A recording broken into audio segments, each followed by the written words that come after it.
Olá, amigos e irmãos, 48º dia do nosso desafio, 1 Coríntios 4, 5 e 6. Vamos lá? Lembrando que essa epístola, Paulo está tratando uma igreja extremamente rodeada pelo pecado, uma igreja que estava sofrendo com o pecado, porque aqueles convertidos viviam mergulhados numa vida pecaminosa. E quando eles conhecem Jesus, eles são transformados, mas muitos ainda carregam resquícios e uma saudade dessa vida pregressa. Então, capítulo 4, nós vemos aqui, Paulo vai argumentar que eles não deveriam ter facções, Paulo, no capítulo 4, ele vai usar até de ironia. Ele vai falar assim: vocês, Coríntios, vocês estão fartos, vocês são muito bons, vocês são ricos, nós, apóstolos, nós somos desprezados, nós não temos nada para oferecer. Então veja bem, Paulo estava reprovando que os coríntios eles estavam desprezando os ensinos dos apóstolos e estavam se afundando no próprio ensino ali, fora daquilo que Paulo e os apóstolos ensinavam, que era Cristo, que era uma vida de santidade. E aí Paulo admoesta esses irmãos, reprova severamente. Capítulo 5, Paulo vai dizer que há impureza na igreja que nem no meio dos ímpios havia, que um homem estava possuindo a esposa do pai, ou seja, a sua madrasta. E Paulo vai dizer uma coisa muito interessante aqui no capítulo 5, que este homem que não se arrepende, não o descrente, não é para nós não termos comunhão com o descrente, mas aquele que se diz crente, esse que diz que é irmão e que não quer abandonar o pecado, nós devemos cortar relações com esse tipo de gente. Olha só, não é com o ímpio não, nós vamos lá viver a nossa vida, conversamos normalmente, até porque nós precisamos apresentar Jesus para ele. Mas aquele que está no seio da igreja, que diz que já conhece, que já ouviu, que não aceita a repreensão, Paulo é muito severo, fala assim: esse tal deve ser entregue a Satanás. O que é isso? É perder a salvação? Não é. Paulo vai dizer que esse irmão deveria ser entregue a Satanás para a destruição do próprio corpo. Como assim? Quando um crente teima em viver uma vida de pecado, ele está dando brechas a Satanás. E Satanás começa a cirandar, a sapatear, até que ele mesmo, o próprio crente, através das suas atitudes, destrói o próprio corpo.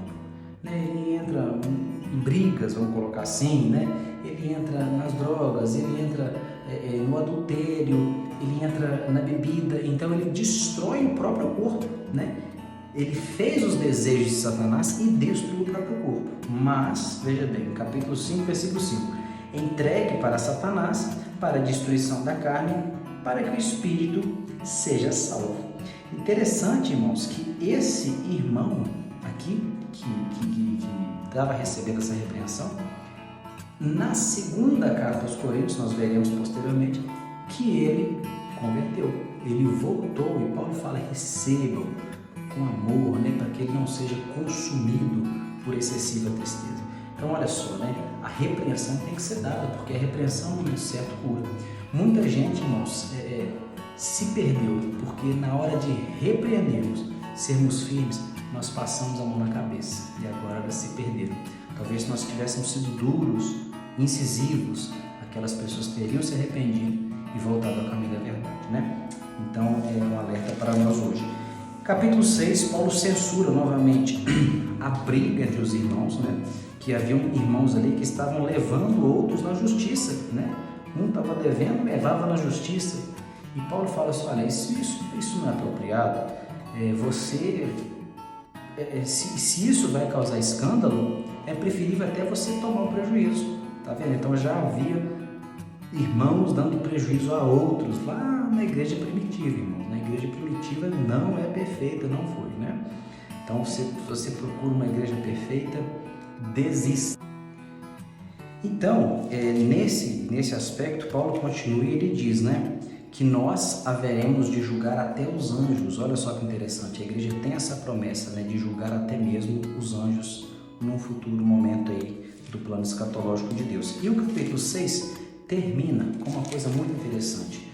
Hoje nós vivemos no tal do meu corpo, minhas regras, não é verdade? E de fato, o nosso corpo, nós temos a administração dele, nós não devemos permitir ninguém tocá-lo, violá-lo, né? Isso é sagrado, realmente. Mas essa história do meu corpo, minhas regras, nós temos que olhar com certo cuidado, porque na realidade, irmãos, o nosso corpo não nos pertence. O nosso corpo, ele não é para prostituição. Paulo fala assim, olha, o estômago é para os alimentos. Realmente, o estômago precisa dos alimentos, mas o nosso corpo, os nossos órgãos genitais não são para prostituição. Que gente falava, né? Haviam pessoas falando que do mesmo jeito que eu sinto fome, eu também tenho apetite sexual, mas não é assim. Nós temos que controlá-lo, nós precisamos levar esses apetites cativos. E Paulo fala, tudo me é lícito, né? Tudo me é lícito, mas nem tudo me convém. Ou seja, o cristão, ele tem liberdade de fazer tudo, inclusive de não pecar, que é o mais difícil, né? Liberdade para pecar, irmão, todo mundo tem, todo mundo pode pecar. Agora, não pecar, só o cristão consegue. Então, tudo é possível, tudo é lícito para o cristão e nós vamos escolher sempre o que é conveniente. Então, o nosso espírito, o nosso corpo é três coisas, né? Nosso corpo é templo do Espírito Santo, ele é membro de Cristo e ele é propriedade de Deus, tá? Então, o seu corpo não te pertence. Então, quando você for fazer qualquer coisa com o seu corpo, lembre-se que ele não é seu, ele é de Deus. Amém? Que Deus te abençoe. Até a próxima leitura.